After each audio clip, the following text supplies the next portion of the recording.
Hello everyone, and welcome back to Love Inspire YouTube channel. It's your girl Angie back with another video. This week we are talking about unity, and unity came to me in the bed. Not like that. I was sitting down talking about relationships and marriages, or not talking about it, but thinking about it, and I started to think about unity and teamwork and how that lack thereof causes relationships to be unsuccessful. They cause them to be full of conflict and full of anger and unhappy and all these things. And I started to think about the quote, "United we stand, divided we fall." And the same thing applies to marriage. If you're not united, you will fall. If you are divided, you will not stand. And that goes through with anything in life, but we're talking about relationships here. And I want to talk about the politically correct definition of unity. It is the state of being joined as a whole. So typically, right, when you get married, you become one. You become one flesh, as the Bible likes to call it. But most of the time, for some people, that does not happen. They still have division in other areas of their life, whether it be with finances, whether it be with children, or whatever the case may be. There's still some type of division there. And that is where the disconnect happens in relationships. And so I want to talk about why people can't be unified, why they don't want to be unified. And two reasons pop into my head. And the first reason, I'm looking at my notes because this is very serious to me and I don't want to miss anything. The first reason is they don't want people in their personal business. So I know a lot of couples that don't share bank accounts. They don't share financial stuff. And although I personally don't agree with that, I am respectful of how people manage and handle their relationships. And I feel like that's another topic, maybe for my podcast, just to talk about couples that have separate bank accounts and how that works. My husband and I, we have joint everything. There's nothing that he does or has that I don't have access to, and vice versa. And another reason is they have their own agenda. And what I mean by that is they're in this relationship for some purpose other than to be a team, other than to be unified. They have some type of agenda, whether they have a rich family member that they're trying to get a hold of, or whether that person may have money, whatever the case may be, they have their own agenda for it. And today I want to talk and break down unity in your relationship and what it truly means to be unified and work together as a team. Marriage is a team. A relationship is a team. Whether you're a boyfriend and girlfriend ready to get married, whether you're engaged or whether you're married, it's a team. And if you don't have that mindset, if you don't go into the marriage or relationship with that mindset, you're already divided and it's not really going to work out too well. So let's get started. So I want to break down the word unity and what I mean when I say unity, when I say teamwork, when I say togetherness. I want to break it down to you guys really quick. So the U, right? We have the U. The U is for utilizing one another. It's the togetherness and how you integrate each other into your lives. And so I talked about finances in the opening, about how me and my husband, we share finances. There's no secrets that we have with each other. And unity in the form of utilizing one another is about sharing your ideas, sharing your opinions with one another. My husband is the leader of my household. I'm very biblical, old school, and I treat him as such. Now, if you read my book, 𝘠𝑢 Triumph, you know that I talked a little bit about this. Oh, by the way, today is the 1st year anniversary. Go pick it up on our website. It's on sale today only. But anyway, back to the regularly scheduled program of Unity. I talked about that in 𝘠𝑢 Triumph and how that's what marriage is, and how you have to be able, as the leader of your household, as the chief, to use your Indians. I don't know if you guys ever heard of that quote of there's too many chiefs and not enough Indians. And I believe that the man is the chief of the household. And so my husband is the chief of this household. However, he knows how to utilize his little Indian. Sometimes he'll ask me, well, babe, what do you think of this? Or babe, what do you think of that? That's utilizing. That's a partnership of, okay, I know I'm the leader of this household. I know you treat me as such. However, I value your opinion. I want to know your thoughts. You're just as important in this equation as I am. He treats me as his equal, even though he is the leader of this household. And not everybody can understand that and grasp that and implement that, but that's just how it really should be. Your husband is the leader. You should treat him as such. However, he should be willing to work with you and want to know what you think about such. And there's been a lot of times where he has asked me something and he has taken my advice because he understands that we are a team and that we're working together. We're not working against each other. On to the end. This is nourishing the relationship, and it's about building rapport with one another. I worked in corporate America in the payroll industry, and what happens is they may take you on a team outing for team building exercises, like to an escape room or something where you can build rapport with one another, where you can get to know each other. And this happens in your relationship. It doesn't just happen in the beginning stages where you court each other and you get to know each other and you build that foundation. It also happens nourishing the relationship throughout the duration of the relationship. You ever seen older couples on dates together?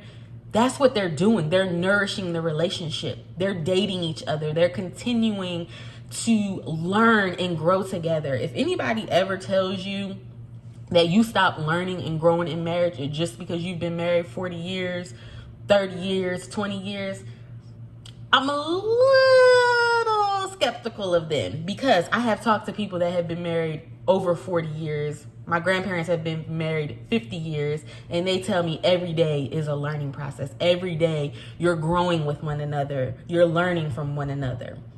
And so I know this to be factual, even though I've only been married 14 years next month. So I know I've researched and I talked to people. So I know this for a fact. You have to continue to nourish the relationship.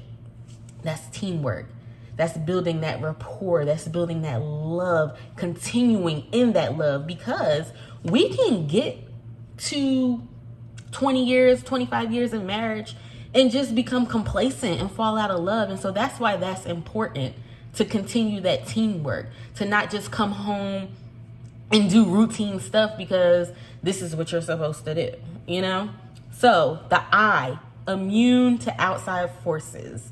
One of the best pieces of advice I've ever received while I was a young wife was to keep people out of your business. Okay, because then people think they know stuff and they really don't know stuff. They only know what you told them when you were mad and stuff that you made up and may have exaggerated. So now they think they have the whole story and they know the picture. I deal with this on a lot. And, so I know for myself that you have to be immune to outside forces. You have to keep your relationship and marriage among yourselves. Now, of course, you should have, you can talk to other people, but I would keep talking to people that you're super close to, like family members, out of the loop. Because what happens is when you fall back in love and this person is the best thing since sliced bread, all of a sudden, out of the blue, your family's still going to be pissed off. They still going to be in their feelings. They still going to want to fight. And you're still going to have major issues. And you don't want that. Also, outside forces, it's not about your mama or your cousin or what they think. It's about what unless you're getting guidance and they're not being one-sided about something. My whole thing is, when you talk to people, you want to talk to somebody that's unbiased, somebody that's just not going to pick your side because you're their family member or because you're their friend. You want somebody that is going to give you honest feedback and be truthful and not be impartial with you. So that's the I, being immune to outside forces. Don't let people come into your marriage and your relationship and tell you how things should go and how you should be doing things. It's not going to work. It's a team. It's you and I. You and I. U.N.I.T.Y. Come on now. Listen, don't let me get the flowing on here. So let's move forward to the T, trusting your significant other. So bear with me because I am not a football fan. I just want to make sure that I'm getting this right. A quarterback has to throw to his receiver, right? So he has these line of men defending him so he doesn't get tackled. He has to have trust in them. He has to be able to trust that they're going to do their job so he can do his job. And a relationship is the same way. As a team being unified, you have to be able to trust your significant other. You have to be able to trust their ideas, trust their opinions, trust that they won't deceive you, trust that you can trust them with finances. Trust is so significant in building that solid team and building a relationship that can last a lifetime, until death do you part. That's the goal, right? And another thing that I want to talk about with trust is trust can be easily broken. And I look at trust, I think I wrote this in one of my books. I look at trust as when you enter this relationship, for the most part, you're automatically trusted. It's like when you go to school, you have an A. It's your job to keep that A, just like it's your job to keep that trust going. Any type of bad grade, or if you're not participating, can lower that A. And anytime you do something to make your partner feel like you can't be trusted, you're lowering your trust. So go into a relationship 100. Be honest, be open, so that you don't fall victim and have to go through the process of regaining trust, because it is a tedious process. And I talked about that on another video that I'll link somewhere up here. But just keep that in mind. Don't put yourself through the heartache. Be trustworthy. It is beneficial for the team. It is beneficial for the relationship. It's beneficial for you. It's beneficial in the long haul of if you need to overcome conflict or whatever the case may be. And then we have Y, unity. We're down to the Y, about being yoked. It's your willingness to combine and be on one accord with one another. It's so important that you are on one accord in your relationship. Being yoked, sharing those common interests, sharing those common goals that you have. I have individual goals, but I also have relationship goals, my husband and I, that we want to accomplish together. We're on one accord with our personal goals. We're on one accord with our individual goals. And one thing that I want to talk about with being on one accord is sharing the same. I don't necessarily think that you can't be in a relationship and not have the same beliefs. I think it just depends on the people. However, I don't want to be in a relationship with somebody where we don't have the same values, the same morals. I want to be completely equally yoked with this person in regards to those significant matters that are important to me. And so you have to find what's important to you, especially if you're a single person.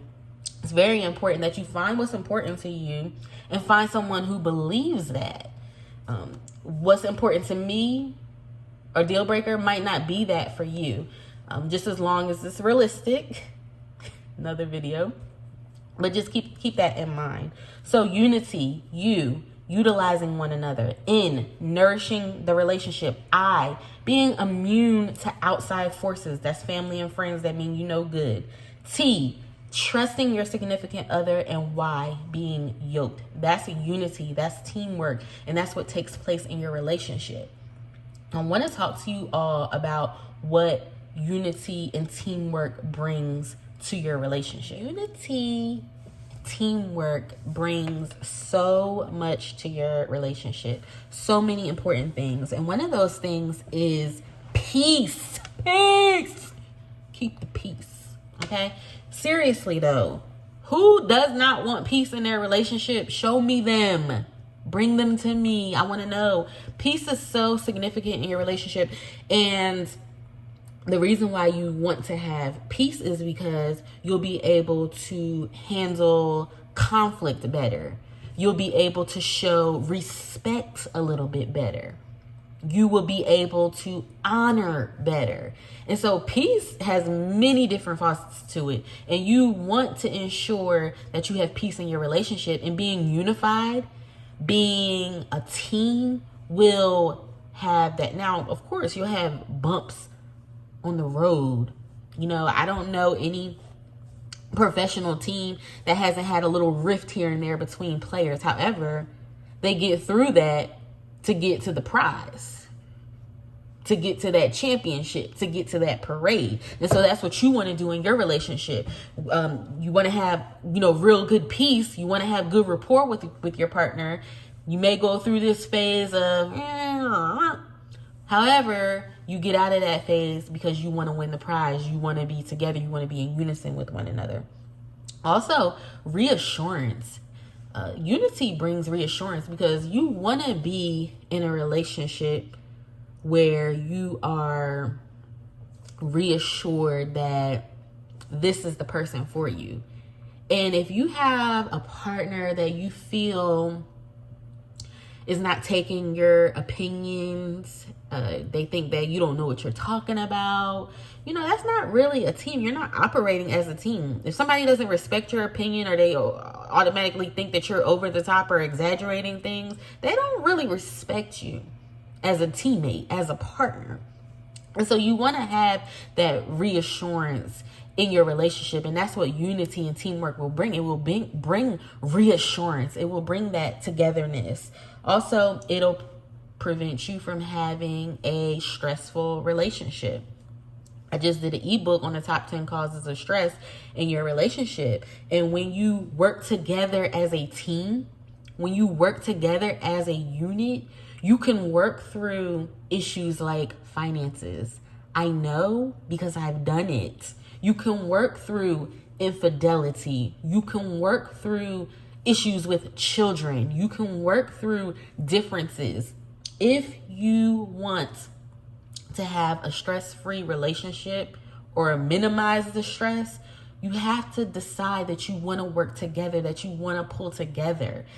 One thing that I just want to throw a disclaimer out there, because I talked about this earlier about individuality. You have to have an identity as a couple. When people see you, they should know what you stand for and what you are about. And the thing with individuality is that's about accomplishing your personal goals. It has nothing to do with your relationship. Individuality doesn't mean that you keep secrets from your partner. My husband has the passwords to all of my stuff. He probably don't know them, because he probably forgot it. But if he needs access for whatever reason, if I say, babe, can you check my email for this, that, and the third? Go in there and get it. There's no secrets. There's nothing that is in my phone, in my laptop, in my tablet, in my notebooks that just because I'm an individual, that he can't get access to, or that I would be ashamed if he read. Again, you want to have togetherness. You want to be a unit. You want to be a unit in every aspect, every area of your life. Just hit my teeth. I just wanted to throw that out. Ultimately, having all this peace, being able to manage conflicts, having a stress-free relationship, all that will lead to longevity in your relationship. Now, I don't know how long my husband and I are going to live, but I feel like we've lived a pretty good marriage to where if one of us were to part, I would be completely, God forbid, I would be completely satisfied with the way that we handled ourselves in our marriage, in the way that we were a unit, and that in the way that we we're a team together, and how we managed and how we respected and honored and loved. And so just remember that unity, teamwork, it will bring peace to your relationship. It will bring reassurance. It will bring, what else did I talk about? Conflict management skills, stress-free relationship, and ultimately leading you until death do you part. That's the desire. That's what you want. And so I just want to reiterate again, for single people, I want to make this note to you. Figure out what's most important to you when it comes to building a team and building with somebody. Figure out what's most important to you. Find someone who believes in that. And that way you can build from there, because that's going to be your common denominator when conflict happens. Also, to my married folks, remember, create that identity as a couple without losing your individuality. Remember, individuality has nothing to do with, your teamwork and keeping secrets from one another, or making moves without the other person knowing. That's not what that is. So just remember those tips. I hope this video kind of helped you understand unity. It was placed on my heart to talk about unity. Like I said in the opening, I just think that if we as couples and individuals start working as a team, we'll be able to see the fruits of our labor as a team. You have so much turmoil in your relationship because you're moving as one. You're not moving jointly. You're having so much turmoil in your relationship because you're thinking as one. You're not thinking jointly. And in a marriage, you have to come together. You have to respect each other's opinions. You have to respect each other's ideas. It's a togetherness. It's a together thing. So if you're single, find somebody that you can build that with. If you're married, do the work to get to a place of togetherness. I have an ebook out now, Redress Stress, that kind of goes over that and helps you get through that. So I'll see you all in the next video. Actually, I'm dropping another video this Friday explaining some things that I had posted on my social media earlier this week. So stick around for that. And I will see you at our next regular time next Wednesday. So have a good day. God bless and stay safe.